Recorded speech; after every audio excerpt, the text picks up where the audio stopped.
আসসালামু আলাইকুম। আরএম টেক20 এর পক্ষ থেকে স্বাগতম। আমি আরএম জীবন আছি আপনাদের সাথে।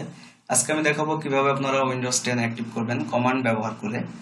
তো আপনারা প্রথম থেকে শেষ পর্যন্ত ভিডিওটি দেখবেন, তাহলে অবশ্যই বুঝতে পারবেন। তো আমরা ভিডিও শুরু করি। তো আপনারা প্রথমে কম্পিউটারের যে সার্চ বার আছে এখানে লিখবেন সিএমডি। তারপরে প্রথমে যে কমান্ড আসবে সেটাই মাউস পয়েন্টারের রাইট বাটন ক্লিক করে রান অ্যাজ অ্যাডমিনিস্ট্রেটরে ক্লিক করবেন। তারপরে ইয়েস ক্লিক করবেন।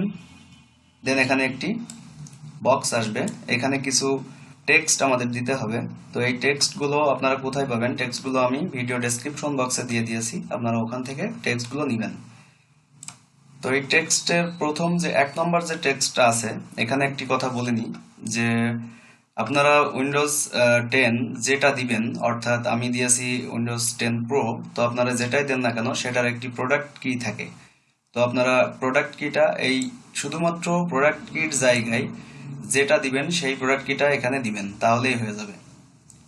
তো আমি প্রথম যে 1 নম্বরে যে কোডটি আছে বা টেক্সটটি আছে সেটা আমি কপি করব। কপি করে এই বক্সে গিয়ে এখানে পেস্ট করে দিব, তারপরে এন্টার দিব।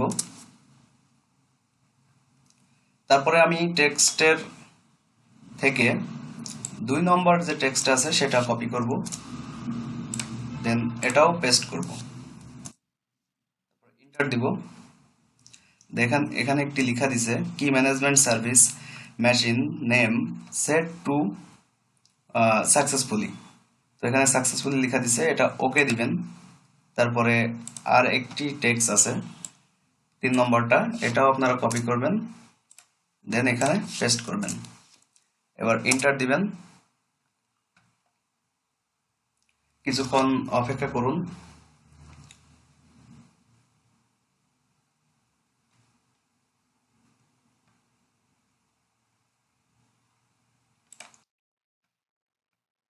এখানে দিছে ইনস্টলেড প্রোডাক্ট কি সাকসেসফুলি, অর্থাৎ আমাদের উইন্ডোজ 10 অ্যাক্টিভ হয়ে গেছে। তো এটা আমরা চেক করার জন্য আমাদের যে দিস পিসি আছে, দিস পিসিতে গেলাম। দিস পিসিতে mouse pointer right button click করে প্রপার্টিসে যদি যাই, তাহলে আমরা নিচে দেখতে পারছি উইন্ডোজ ইজ অ্যাক্টিভেটেড, অর্থাৎ আমাদের উইন্ডোজটি অ্যাক্টিভ হয়ে গেছে। আপনারা এইভাবে আপনাদের উইন্ডোজ 10টি অ্যাক্টিভ করতে পারবেন খুবই সহজে কমান্ড ব্যবহার করে।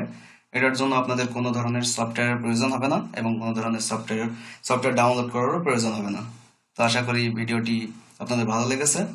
তো যদি কোনো প্রশ্ন থেকে থাকে তাহলে অবশ্যই কমেন্টে জানাবেন। ধন্যবাদ। আসসালামু আলাইকুম।